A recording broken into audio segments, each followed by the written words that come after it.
Ritmas yra vienas svarbiausių elementų Kazio Varnelio kūryboje.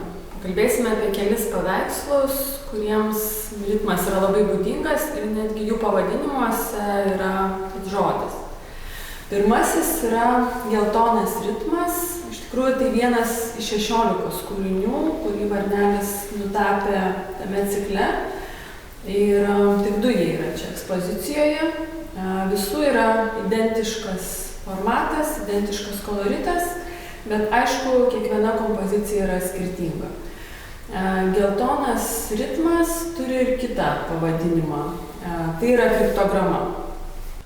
Geltono ritmo darbai yra vieni iš tų mažiausių, kuriuos Varnelis nutapė 7-8 dešimtmečiuose. Būtent šis sukurtas 1972.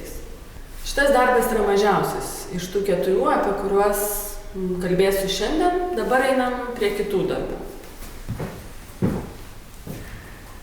Dar vienas Varnelio kūrinys, pavadintas ritmo refleksijomis. Vienas iš tokių labai tipiškų jo paveikslų, tapytų 7-ame dešimtmetyje. Ir čia jis tiesiog žaidžia tuo, jog daug kartų kartoja tą patį elementą, tarsi kuria nesibaigiantį raštą, tikriausiai įkvėpta tradicinių lietuviškų lovatiesių, nes Kazys Varnelis užaugo audėjos ir dievdirbio šeimoje. Ir jo tėvų kūryba tikrai padarė labai didelį įtaką jo darbams, kuriuos jis jau tapė gyvendamas Amerikoje. Toliau einame dar prie vieno kūrinio. Dar vienas Kazio Varnelio kūrinys iš 7-ojo dešimtmečio.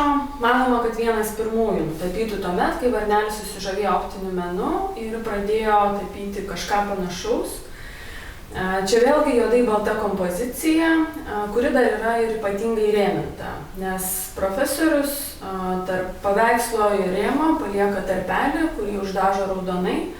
Ir tai padeda atskirti planus ir išryškina galbūt labiau paveikslą. Dabar einame prie paties didžiausio kūrinio. Eidami nuo mažiausio prie didžiausio, priėjome jau prie paskutinio Varnelio, kurį šiandien kalbėsiu. Tai yra kūrinys tiesiog pavadintas ritmo ritmu. Jis yra ypatingas dėl to, kad tai yra vienas iš paveikiausių kūrinių. Netgi pats profesorius kartais sakydavo per ilgai į tokius ir panašius jo paveikslus neužsižiūrėti. Ir Varnelis yra nutapęs ir didesnių drobių tais laikais, bet kalbant apie ritmą, jau apsistosime ties šiuo.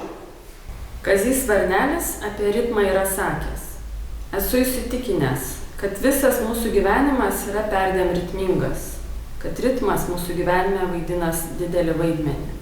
Jis gali būti paslėptas, giliai jaučiamas arba, kaip mano darbuose, ryškiai eksponuotas.